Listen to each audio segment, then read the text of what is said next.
Congress party के निष्कासित पूर्व सचिव महाराष्ट्र कांग्रेस प्रदेश कमेटी के नरेंद्र जिचकार अब तारीख 15 जनवरी से 15 फरवरी तक जन आशीर्वाद यात्रा के माध्यम से पश्चिम नागपुर के 1 लाख घरों तक पहुंचेंगे और कांग्रेस की विचारधारा और अपने पर हुए अन्याय के बारे में जनमानस को बताएंगे, जिसके संबंध में आयोजित प्रेस वार्ता में विस्तृत जानकारी दी गई। जनसंवाद यात्रा ही 15 जानेवारी ते 15 फेब्रुवारीपर्यंत मी करणार आहे।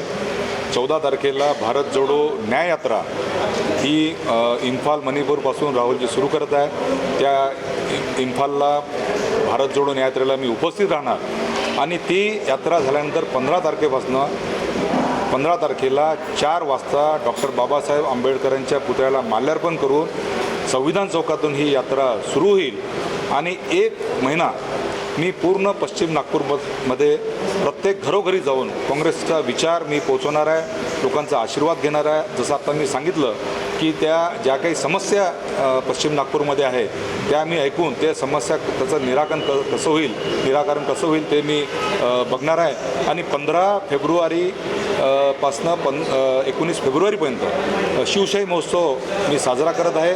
मागच्या वर्षी देखील केला होता, त्याचं निमंत्रण देखील मी स्वतः पर्सनली जाऊन घरोघरी देणार आहे।